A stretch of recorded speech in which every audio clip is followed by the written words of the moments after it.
كعل لكم اندي مصيه مخنياتو سلازنافقكم علل اندي مصيه نافقكم اندي كما ياللخم كبراتن فتواتن تخاتاتلتي شدن رياكتس 1 عند حنينا مچم اسخا خملخ انا اغزيابير يمسغن سلام عليكم كم زخماي كمتلو بعل ملؤ تسفايم نابنا لهم عند فيديو حيزوكم كسجر إذا هاجر دلياتنا كو يبلو له إثيوبيا كحب حركة زملكتان بحجون عبقو صراخة أتوا كم زجبا دم التاقوت يشجر من قستنه ينبحر سالفو يسطونا ودي عسبسي كمتصيو سلازي اقدم بلكم مدلاوات كتغبروا لكم إيلو زتزاربه حدث بالو كاي بحر الجاچن ጋር እንደገባ ተአምራዊ እድገት እንዲመጣ ዛሬ ለዛ መዘጋጀት ያስፈልጋል ምግብን መድኃኒትን ካብ ኤርትራ ማለትዩ ንጽጉማት ኣብ ትግራይ ዘለው ክትህቡ ዲኹም ተባሂሉ ተሓቲቱ ኣብ ወልስዒድ ዝሃቦ መልሰሎ انت تناي حجز نجرات ني ميديا إلنا نجبر حجز يلن وكا كاب حوحات كابودب سدر زوات أسب كنتيتينا هنجبرو إيلو حدا حدش أم حدا رزوادو بستزارو وزربا كاب حوحات حدا سدر دوات أسب نحر هاليو كنتي دورو كم دخون قداي دهلاكن مركبن لعلي بوصحي زلو أبو تخرسيانا يتطمقنا يتحسبكن قشي يتطمقكن حسدنا يبوددنا تبقى እሺ ካብ ትግራዋይ ወጻኢ ሞይተይ ምርዖንያ ትብል ዘላ ካብ ትግራዋይ ውጭ እዚ ኩሉ ሙሉ ማለትዩ ሽደን ሪአክት ስዋኒ ሓደሽቲ ኮይንኩም ነዚ ቻናል እዚ ኣነ ኩሉ ግዜ ከም ትዝብለኩም ማለትዩ ነዚ ቻናል እዚ ሰብስክራይብ ላይክ ካሜንት ሼር በመግባር ናብ ካልኦት ከተባጽሑ ብኽብሪ ዝዕድመኩም ነባራት እንድሕዳ ኮይንኩም ድማ ሃናፅ ርእቶ ጽሒፍኩም ለይ ስለትኸዱ ብጣዕሚ ዘመስግን ሙኡዝ ግደይ ዝሃብን ርእቶ ኣሎ ላይክ ይገርለይ ብጣዕሚ ይቀንለይ ሙኡዝ ሓወይ ማለትዩ AR91 ዓደይ ታማ ኮይንኩም ሃንግላ ገበርኩም ተኸተቡልና ደቂ ኣንስትዮ ተቆትሉ ይብለና ኣሎ ማለትዩ እዚ ኣነቶም ከም ኣዝገበረ حتى أنا يلخلان كبرن فتون حاو نعاتهم حتتهم كبلك زدلي مالتيو فرتونا تخلزجي 53 حسا إخا بجا إرترايان تسطح إلى تنلا مالتيو آمين آمين انتي لك الأمواي مرقم اندي خبري رقم كنت زلخي إنويش نابنا لو معن فيديو نسكر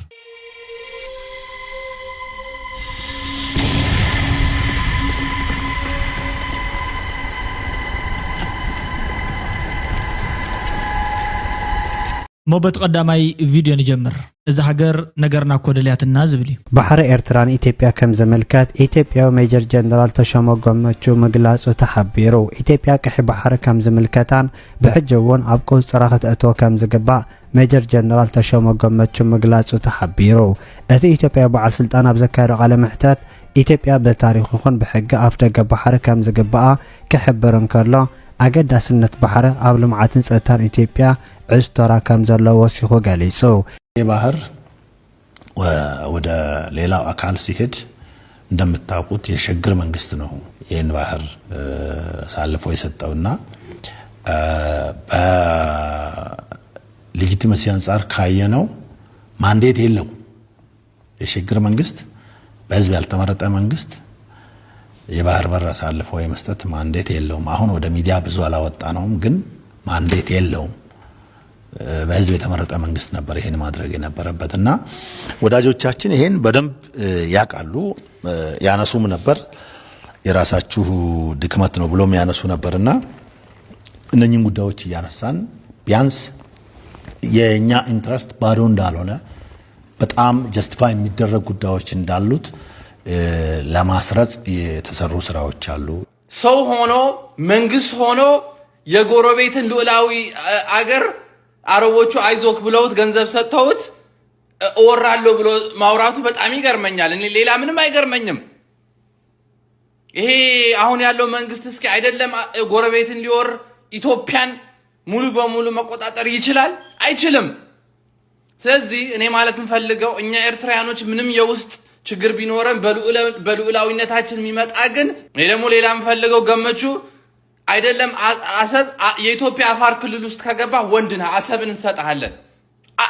አፋር ክልል ውስጥ ብቻ ግባ حراي سلازي خمتي تقول سي خمتي سمعهمون كم تزرعهمون يوم مالتيو حصر بزول ملكعو تايو ብዙሓት ሰባት ለምቀነ ጉዳይ ብዛዕባ ወደብ ዝበሃል ዓሰብ ዝበሃል ካልኦት ዝተፈላለዩ ነገራት ማለት እዩ መንግስቲ ይኹን ካልኦት አካላት እውን ዝዛረብሉ ዘለው ጉዳዩ ብወገን ኢትዮጵያ ብወገን ኤርትራ መልስታት አለው ማለት ሕቶታት አለው ንዓቶም ዝምልሱ መልስታት ካይ ይዘራረቡ እዮም ስለዚ ነዚ መልክቶም እዩ ተዘራባ ተዛሪብዎ መልሲ ናይ ተሓውናውን ተመሳሳሊ እዩ እቲ ቅድም ኢሉ ጸንሕ ማለት እዩ አዛዝ ናይ ሰራዊት እንታይ ዝብል ጸንሑ ንዓና ግዝያዊ መንግስቲ እዩ ግዝያዊ መንግስቲ ይህብዎም ግዝያዊ መንግስቲ ድማ ክህብ ፍቃድ አይነበሮን ወይ ከዓ ሕጋውነት አይነበሮን ስለዚ ብግዝያዊ መንግስቲ ተሸይሙ ዝተዋሃቦም ንሕና ክንሓትት መሰለልና እዩ ምክንያቱ ንዓናውን ይግባአና እዩ ዝብል እዩ እቲ ናይ ተቀፂሉ ዘሎ ዘረባ ከዓ ፍቅራ እዩ ማለት እዩ ካብኡ ሕልፍ ኢሉ እውን ተዳለዉ ዝዓይነት እዩ ማለት እዩ እዚ ክንርኢ ከለና ኩሉ ሰብሲ ክዳለ እዩ ዘሎ ወደብ መምፀይ ተርፎኒ ግን ንኽፈልጥስ ፍልጠት ሒዙስ ክጸንሕ ክእለሎ ርግፀኛታት ኢና ዝዓይነቱ ዘረባ ከዓ እንሄ ማለት እዩ ካብ ሓውና እዚ ከዓ ዛዲቅ አብርሃ ዝበሃል ሓውና እዩ ማለት እዩ ሕጂ ብዙሓት ስልጠናታት ኮሚስታት ተሞክሮታት ገለ ዝህብ እዩ ንሱ ኣብ ኢትዮጵያ ከም ኢሉ ተመሳሳሊ ዘረባ ይዛረብ ኣሎ ማለት እዩ ጥቅምን እንደግ ነው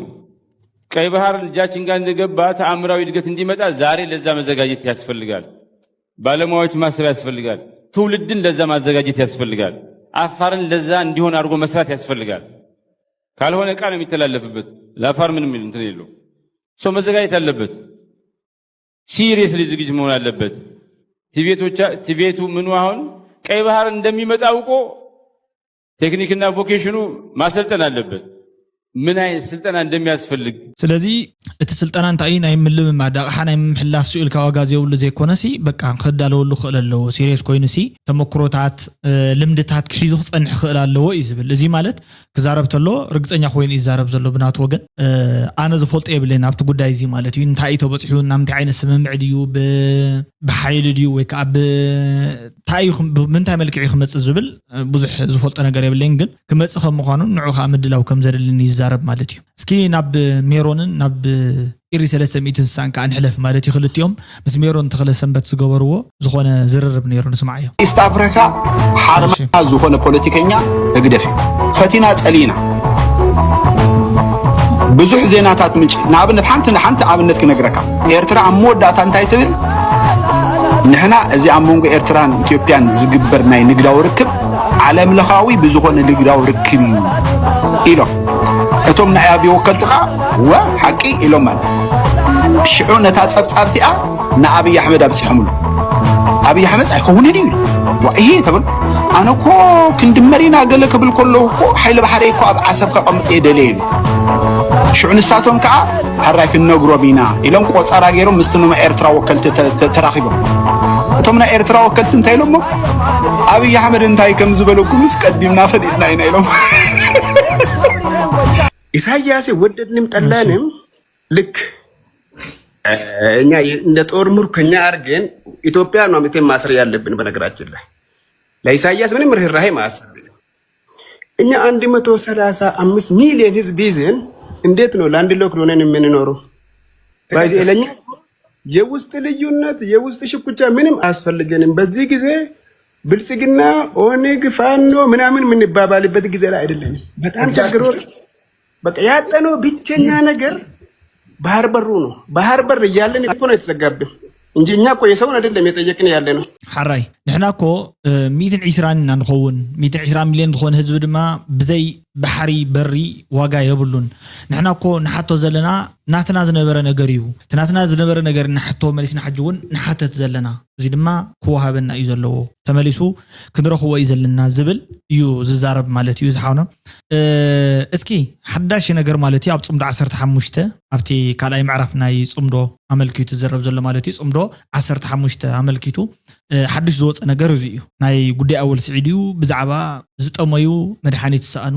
ኣብ ትግራይ ዝነብሩ ሰባት እዩ ዝምልከት ሓቂ ዲት ወግዒ ንስማዓዮሞ ርእይቶ ክንበሉ ሓንቲ ብመንግስተይ ዝተዋህበትኒ ጽፍፍቲ መማእዘኒት መልሲ ከካፍለኩም ኣብ ዝተፈላለየ ቦታታት ንዝርከብ ዝተሸገረ ህዝብታት ትግራይ ናይ መግብን መድሃኒትን ረድኤት የድልሎሞ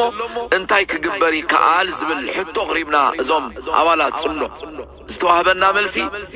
تقبرو زلهم ناي مترنافن معرقن اب حدا بوتا بحبار ناي موعلن صنبلات قصلون كتابا بعزلو سلازخونه سندون اقالحون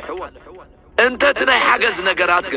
ني ميديا لنا نقبرو حجز يلن ات نقبرو لك كم تن السوداناويان حواتنا بعقمنان بزي هون زدقفنا يخون استشقر سبات ام ميديا نرأنا اذن حجز لنا نبلنا بمسكين حزبي كنشقت اي ባህልናኒው ዝብል ነይሩ እትመልሲ ክልተ ነገራት ኢና ካብዚ ሒዝና ክንብገስ ማለት እዩ ቶም ክልተ ነገራት ካታይታይ ዝብሉ እዮም ተቀዳማይ ነቲ ዝተጸገመ ዘሎ ህዝብናን ሓውናን ዝኾነ ህዝቢ ክንሕግዞ ኢና ግን ከዓ ክንሕግዞ ከለና ኣብ ሚድያ ይነርኡና ምክንያቱ በዚ ህዝቢ ኣይንሽቅጥን ኢና እዩ ዝብል ሕጂ ክልተ ነገር እየ ኣነ ኣብዚ ማለት ምሕጋዝ ጽቡቕ እዩ ብከምዚ ዓይነት ምሕጋዝ እውን ጽቡቕ እዩ ምክንያቱ እቲ ህዝቢ እንታይ ተሸማቀ እንታይ ተሸቁረረ እንታይ ተሰከፈሲ ክሕገዝ ከም ዘለዎ ንሱ እውን ዝዓቅምን ሓገዝ ከም ንሕግዝ ኢና ቃልና ኣትወልኩም ልዕሊ ዓቅምና ዝኾነ ሓገዝሲ ኣይንሕግዝን ኢና ዝብል ዘረባ እዩ እዚ እውን ፈትየ ማለት እዩ ብናተይ ወገን እቲ ናተይ ኣነ መብዛሕትኡ ግዜ ማለት እዩ ብፍልይ ኢሉ መልክዑ ዘይፈተኽዎ ግን ሓጊዝኩም ኣይሓገዝኩም ሲ ብኸመይ ዳ እዮም ክፍለጥ ሒና ኣብነት ዝጠመይ ህዝብ ኣሎ ካብ ተሓታትነትን ምምላጥ ድዩ ዝኾን ዘሎ ማለት ንስኻትኩም ተሓታተ ይኮንኩም ግን ከዓ ኣብቲ ጽምዶ እንድሕር ኮይናሲ ከም ውዕለታት ቆፅሮ እንድሕር ኮይንኩም ከም ገበርቲ ዝረአ ነገር ክኸውን ክኽእል ስለ ዘለዎ ሓዲኡ ክንሓተኩም እንደሊ ማለት እዩ ስለዚ ብኸመይ ዳ እዩ ክፈልጦት ህዝቢ ዝብል እዩ ንሱ ግን ብኸምዚ ኣይመልስዋ ኢንወይስ ታናቱ መልሲ እዚኣ እያ ታቐፂለ ዝረኸብኳ ቪድዮ ኣብ ዝተፈላለዩ ናይ ማሕበራዊ ሚድያ ክፋላት ዝረኸብኳ ቪድዮ ኣነሳውን TDF ከም ሻዕብያ እያ ትብል እንታይ እየን ተረኺበን ተነብ ዘለዋ ጉዳያት ክንሪአን ኢና እቲ ጉዳይ ድማ እንታይ እዩ ኣብቲ ምስሊ ኣለኩም ማለት እዩ መንገዲ ምዕፃዊ ብጎማ ጌርካ ኣብ ዓድኻ ምፍታሽ እዩ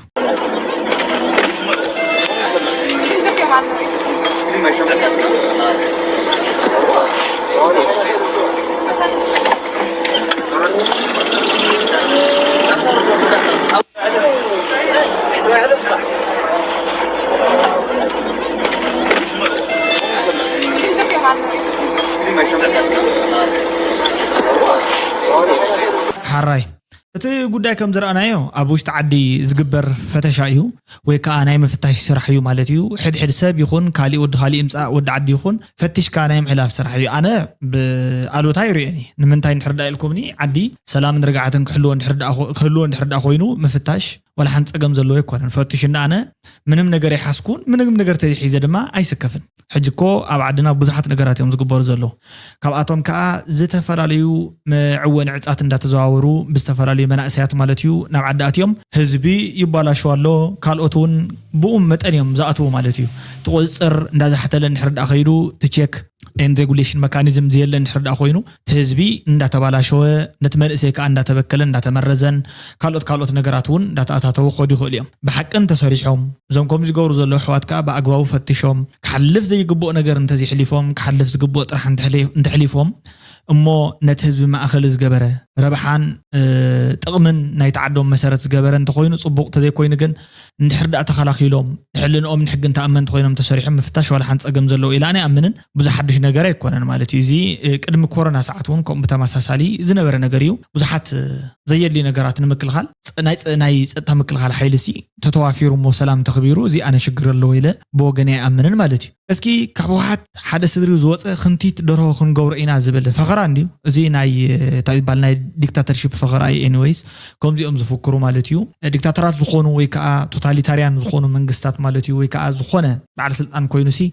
باوري ملو بملو لعلم 200% تقامو لي حقه يكون زغزاني اوتوريتي فقاده يكون نا حزبي زغزاني انتي دا انا بحيله زغز يلو زامن دحر كوينو كاباي كافتا انا زارو زوصه اغرو بمساري خبلك ازغل لزي مالت حدش ነገር አይኮነን ኩሎኩም ኢለ ኮምዚ ይخبل ዝግል ካሊ ነገርስ ክብል አይንጽበይና ግን ዝገርም ዘረባ ስለተዛረበ አዋጋዕ ደጋ ወድቁ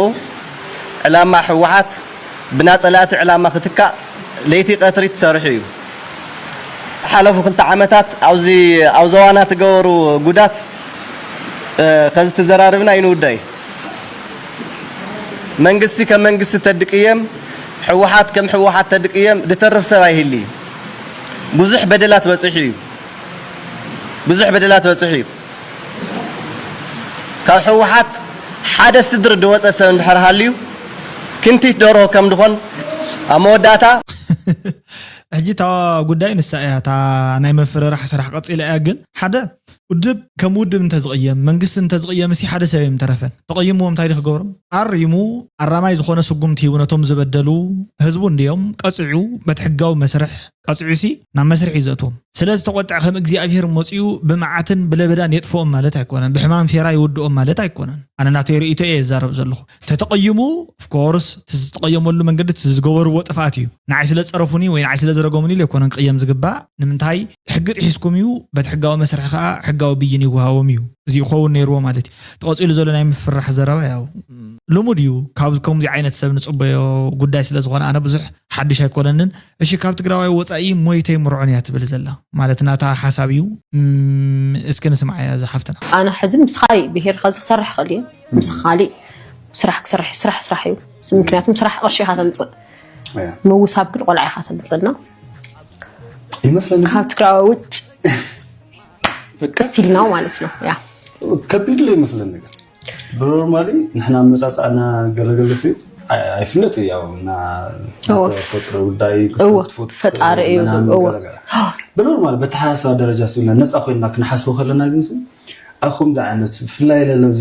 ናይ ጦርነት ቀጠና ብልኾነ ቦታ ሞሃ ብደም መብትዳለለ ዓዲ ገለክት ኾን ከለኻ ከም ዓይነት ፍቅራዊ ህይወት ምጅማር ቀጻሊ ግዜ የለ ታይኹም ብፍጠር ላይ ትፈልጥ እና ሓደ ግዜ በቃ ትክክለኛ ውሳኔ እዚ ጸቢብነት እዩ ወይ ከምዚ ምናምን ለኻነ ሕሳብ ይኸብደኒ አይ ሕጂ ኣነ ጸቢብነት ኣይመስልን ዝኾነ ሰብ ወዲ ዓደ ዝምርዖ እንተይሉ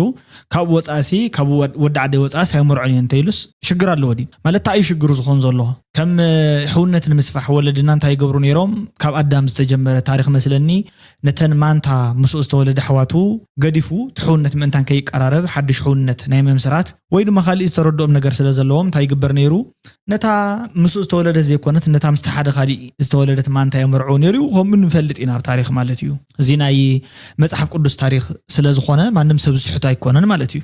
ግን ካብዚ ውፅኢልና ድማ ሕውነት ንምምስራት ወለድና እንታይ ይገብሩ ነይሮም ካብቲ ከባቢኦም ውፅኢሎም ርሕቕ ዝበለ ከባቢ ኸይዶም ቆልዓ የምፁ እዚ ማለት ከባቢኦም ዘሎ ሰብ ብመውስቦ ብኣበልግነት ገለ ማለት እዩ ጥምቀት ክርስትና ንስሓቦ ናይ ንስሓ ኣባት ነብሲ ማለት እዩ እዚ ኮይኖም ሲ ብዝተፈላለዩ መንገድታት ሕውነት ስለ ዝመሰረተ ሰፊሕ ሕውነት ምእንታን ክምስረት ማይ ቤት ናይቲ ትውልዲ ምእንታን ሰፊሕ ክኸውን ወለዲ እንታይ ይገብሩ ነይሮም ካብቲ ዘቤታዊ ወይ ካብቲ ከባቢኦም ዘሎ ጉዳይ ውፅኢሎም ርሕቕ ኢሎም ማለት እዩ ካብ ካሊእ ንወላዶም መውስቦ ይሓትሉ ይጥይቁሉ ነይሮም እዚ ማለት ኣብኡ ኸይዶም እውን ርሕቕ ዝበለ ቦታ ኸይዶም እውን ዓሌቶም ዘርኦም ይተኽሉ ብዝተፈላለየ መንገዲ ከዓ ሓቆሙን እዮም ማለት እዩ ኣብዚ ከባቢ ንኣብነት ብዝኾነ መንገዲ ወይ ሕማም መፅኡ ወይ ኩናት መፅኡ እኳ ተወዲእካ ሰብ ካሊእ ከባቢ ዘሎ ዓሌት ይተርፍ ነይሩ ማለት እዩ እዚ ድሓር ግን ሕጂ ሓደ ሰብ ፊሊንግ ኣለዎ ማለት ኤክሰሲቭ ዝኾነን ወዲ ዓዱ ፍቕሪ ናፍቆት ክህልዎ ይኽእል እዩ ወዲ ዓደይ ጥራሕ እየ ዝምርዖ እንተኢላ ሓንቲ ጓል ኣንስተይቲ ኢስ ኦኬ ወዲ ዓደይ ኣይኮነን ዝምርዖ ካሊእ ፃዕዳ ክምርዖ እንተኢላ እውን ኢስ ኦኬ ናይጀርያዊ ክምርዖ ወይ ቻይና ክምርዖ እንተኢላ እውን ኢስ ኦኬ ንዓይ ሕጂ እንታይ ይመስለኒ ፍቕሪ ምርጫ ኣይኮነን ዕጫ እዩ ኣብ መን ከም ዝደርቤካ ይፍለጥን እዩ ቃል ዕንበባ ምስ ትግራዋይ ክዋሰብ ኣይደልን እየ ምስ ትግራዋይ ክዋሰብ ኣይደልን እየ እሺ ሓራይ ተሓፍተ ናይ ሸዓተ ብሄር ሳዕሳዒ ዝወላዕኹም ምስ በዓል ሰገነ ምስ በዓል ናይ ሸዓተ ፅቡቅ ደፍነራ ቋንቋ ተሓጎስና ኣማ ወላ ጠርጢረ ክነረ ይኳኣነ ኣስላማ ከም ተምርዖ ትረዲኸኒ ኣብታ ሸዓተ ብሄራት ፅቡቅ ርኢኽያ ሕጂ ካብ ቦልጅም ፍራንስ ረጋጊፅስ ተሓሒስ ክኸድኪ ሕጂ ህዝቢ ትግራይን ህዝቢ ኤርትራንሲ ከምኡ ዓይነት ክኾንስ ኣይትደልዮን ማለት ድዩ ኣነ ምዚ ኣይደልዮን ይበልኩም ሕጂ ወሞ ሰላም ተኾይኑ ከዳእሙ ኣነ መጎሳብ ኣይደልን የለይ ኣነ ሲ ምስኦም ክዋሰብ ግድን እንዲኻ ክትዋሰብ ግድን እንዲኻ ክትራኸብ ተተዋሲብ ኣነ ኣይደልን ካልእ ኣይፈልጥን እየ ናታትኩም ናተይ እዚለይ ናይ ውልቀ ኣነ ምስኣቶም ክዋሰብ ኣይደልን እየ ያኢላ ምስ መን ምስ ተጋሩ ክዋሰብ ኣይደልን እየ ምርጫ እዩ ንምንታይ ከም ተገድድዋ ሰብ እኮ ከምቲ ዝነገረኩም ዘለኹ እዩ መውስቦ ማለት ክትፈትዎ ኣለካ እንዲ ሓቀይ ትተውስቦ ዘለኻ ሰብ እዚ ማለት ቆልዓ ክትወልድ ክትዝምድ ሓዳር ክትገብር ደይኮነን እዩ ስለዚ 100% ሲ ክትኣምኑሉ እዩ ዝግባእካ ማለት እዩ ናተጠራጠርካ ሓዳር ኣይትምስርትን ጥርጥር ዘለዎ ነገር ናበይ ከም እንታይ እዩ ዝበሃል ሓሲብካን ዝገበርካዮ መቴርካን ዝወሓጥካዮ እቲ ነይሓንቕ እቲ ነይሓምቕ ኢሎም ወለድና ስለዚህ ተዋና ጉዳይ ሲ ሓሲባ ተገብሮ ዘላ እንዲ መውስቦ ሓሲብካ ተገብሮ እምበር ሃንድ ለቂልካ ተኣቶ ይኮነን መውስቦ ማለት ናይ ክልተ ተጻምርቲ ኣካላት ሓዳርን ምርዓን ዝግበረሉ ዘይኮነስ ናይቶም ዝጻመሩ ዘሎ ስድራቤታት ዝራኸብሉ ከም ምዃኑ ሜሬጅ ዝብል ሓደ ቀደም 10 ክፍሊ 12 ክፍሊ ኣውታት ከባቢ እንዳሃለኹ ዝዝክሮ ማለት እዩ ዘንብቦ ዝነበርኩ ሓደ መጽሓፍ ነይሩ ብጣዕሚ ኢምፖርታንት ዝኾነ መጽሓፍ ብዛዕባ መርዓ ሓዳር ከምታት ይዛረብ እዩ እዚ መጽሓፍ ከዓ ከምኡ ይብል ነይሩ ክልተ ሰባት ክጻመዱ ከለዉ ወይ ከዓ ሓዳር ክገብሩ ከለዉ ናይ ክልቲኦም ርክብ ጥራሕ ኣይኮነን ዝምስረት ዘሎ እንታይ ደኣ ቅድሚ ሕጂ ፈጺሞም ዘይፍለጡ ወይ ከዓ ዘይፋለጡ ካብዚን ዝመፁ ስድራ ቤታት ዝተፈላለዩ ስድራ ቤታት ምሽ ኣለዉ ንሳቶም እሲ ይራኸቡ ኣለዉ ሚንስ ጽምዶ ይፈጥሩ ኣለዉ ሓድሽ ቦተና ሕጂ ዘሎ ቋንቋ ማለት ወይ ከዓ ይራኸቡ ኣለዉ እዚ እዩ መርዓ ማለት ስለዚ መርዓ ማለት ሓሲብካ ተገብሮ ነገር ስካብ ዝኾነ ኣነ ክዋሰብ የደልኒ እንተይልና ሓደ ሰብ ዕምበባ ክትከውን ትኽእል ካልእ ክትከውን ዳህላክ ክትከውን ትኽእል መርከብ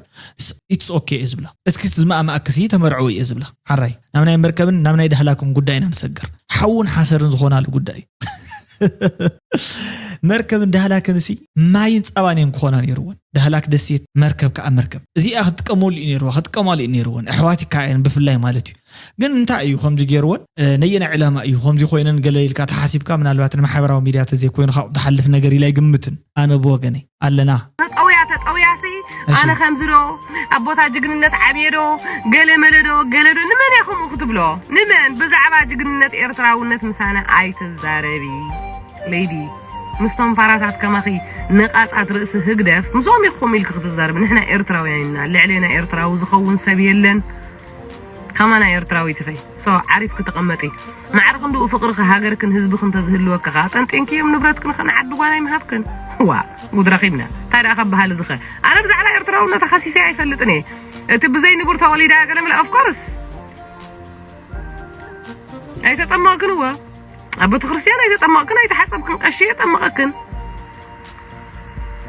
أنا قومي لكي أشياء سعيد أمقكن مسعابة خلقن دقالة مسكون كي أختطمع كتخوننا بس مراقلة مسمت أخنبر أبو سايدة برن أملاخي اللان يوم يبلغون يروم نفرطا قوينا أملاخي اللان أسلام كريستيان كي تبا أصغوم دالي يمعبيهم غوم تحط قبر أملاخ انتي أملاخ تفلتي أملاخ يتفلتني خمسخي حراي مالت أملاخ زفلتو يفلت إيو زي فلتو خا نسو يفلتو مي أملاخ يتفلتني غيل كان حادثة مزراب أنا حجي كم نوري إزغوطرو مالت مركب صريفات كتكون تخلي هذا هلاك جن أملاك يتفلتني خي أتعبابي ولد خبدي لهم خي أم قال ولد دا بتي أبتخبابي أم نساتهم بهلي لهم زأمنو نجر عبيهم ما كوني خلهم خناتو أبسدتي عبيا جن كريستنا متما قشيخون كالي يخونسي تاريخاو قدان اندي حجي حدا زخون اوان زوم حجي كريستيان كوينا زلنا سباتسي طفيهم كم زنورو خلانا نفولط تاريخي مالتي زي غاب من تاي من قدام طفيهم حدا ديوكلتيان جلز بحال مالتي بتي انجليش نغوس تلعيلو خم زنبره نتن ابيات كريستيانات حجي زلوا ويكا شوع زنبره غزيه مالتيو مقصلتا زخونا نتن حجي زلوا زولدا عصيون كم زنبره نايت اوت بوتاتات كاخفيتو خم زنبره يزرب بدحريو حانت نعو ولاديتو اديو نيرا سخا نغست الينيا اديو نزي قسطنطينوس بحال مالتيو قسطنطينوس كا كريستنا كملس انتلو ወይ ካፍተናይ ይመስለን ተይተጋገብተናይ ባዛንታይን ኢምፓየር ዝበሃል ከባቢ እዚ ሕጂ ካፖዶቅያ ቱርኪ ገለ ከባቢታት ዝነበረ ማለትዩ ዳሕራይ ብኦቶማን ታርክሽ ገለገለ ማለትዩ ዝጠፈ ወይ ከዓ ዝተዓብለለ ኣብቲ ሽዑ እዋንሲ እቲ ንጉስ እዚ ኣዲኡ ኣብ ዓዲ ስደት ያወልዳቶ ስለዚ ጥምቀት ኣይረኸበን ክርስትና ገለኹም ሳሳይ ተላዓለን ማለትዩ ወዲ ክርስቲያን ዋላ ኾን ይኽእል እምበር ክርስትና ሳይነበረን በሓፂሩ ስለዚ ሓደ ሰብ ከዓ ክርስቲያን ስለዘይነበርካ ኢሉ ኣምላኽ ማለት ንዑሲ ዝተፈለየ መዓት ይወርደሉ ማለት ኣይኮነን ኣብቲ ዝረኸቦ ክርስቲያን ክኸውን ድሌት ኣለዎ እንድሕር ዳ ኮይኑ ኣብቲ ዝረኸቦ ዝኾነ ሰዓት ዋላ ዓቢ ዋላ 70 ኮይኑ ዋላ 100 ኮይኑ ዋላ 120 ኮይኑ ክጥመቕ ይኽእል ክርስትና ክላዓል ይኽእል ወዲ ክርስቲያን ክኸውን እንተይሉ ማለት እዩ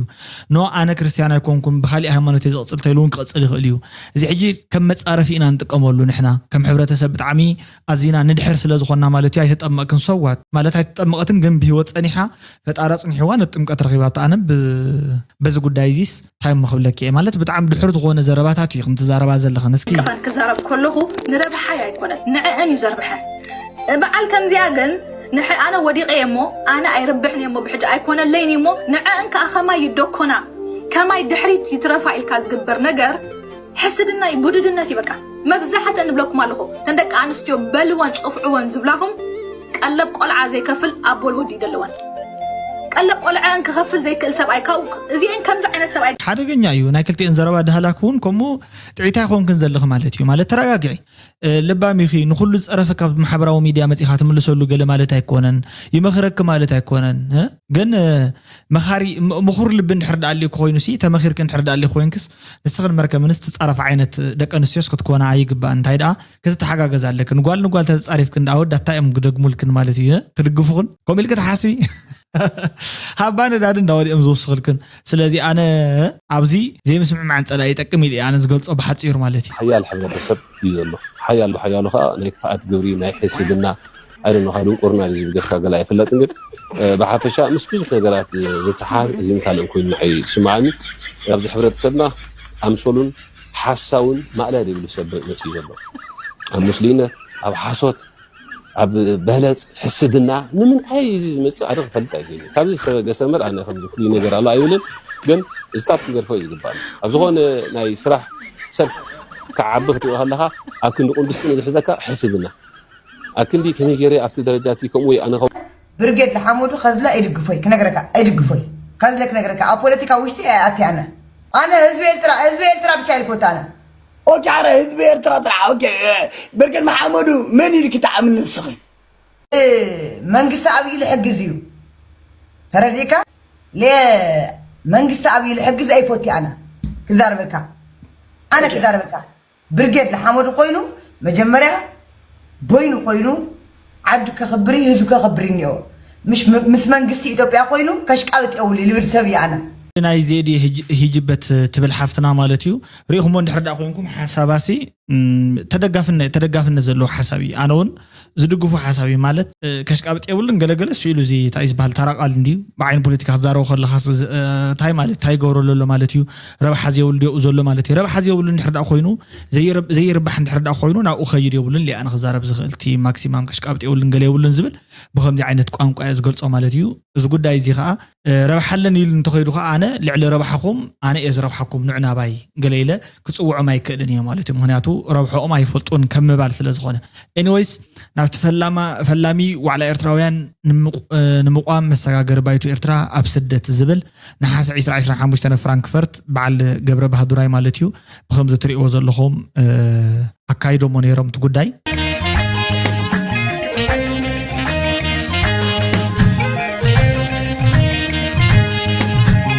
دحان نزم شوعة سب زوعدو في فرانكفورت مالي خن بلومينا تجني يقولون بنت من إسيك فرت خلالو برس دحان أبدو صحوي يقولون من شوعة سب تريان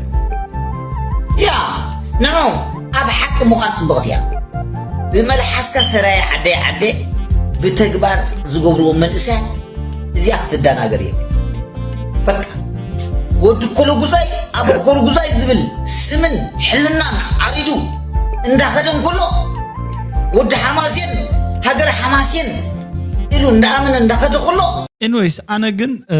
ማለት እዩ ንብርጌድ ንሓመድ ይኹን ካልኦት ተፈላለኹም ሰባት ከም ዝኸማና ዘለኹም ምናልባት ንሕና ከምቲ ከመኻትኩም ብዙሕ ኣብ ስደት ኮይና ቃልሲ ኣይፈተናዮን ናይ ስደት ቃልሲ ዝበሃል ብዙሕ ኣይተመኮረ ምክንያቱ ክሳብኡ ኣይበፅሕናን ክሳብኡ ዘብፅሕ ጉዳይ እውን ቴሊ ፍራንክሊ ኣይበፅሕናን ማለት እዩ ማለት ክሳብ ትሕጂ ዝነበረ ኩነታት ሲ ካብ ዓድኹም ውፅእ ጥፍኡ ኣይትሰሪሕኩም ኣይትበልዕዋን ኢኹም ገለገለ ዝብል ዝተፈላለየ ወይ ከዓ ናይ ዘለኣለም ዕስክርና ገለ ዝበሃል ከምታት ነገር ኣይነበረን ስለዘይነበረ ከዓ ናብ ኮሞያ ኣተና በአንጻሩ ካፍቲ ዝነበረ ዝኸፍአ ንእሽትለይ ካይዳታት አሉ ሕጂ ብዙሕ ርህው ዘይኮነ ንመልእሰይ ተስፋ ዘቑርፅ ብዙሓት መንገድታት ኣለዉ ውዒሉ ሓዲሩ ናብኦም ዝሰግሩ ኢልኣነ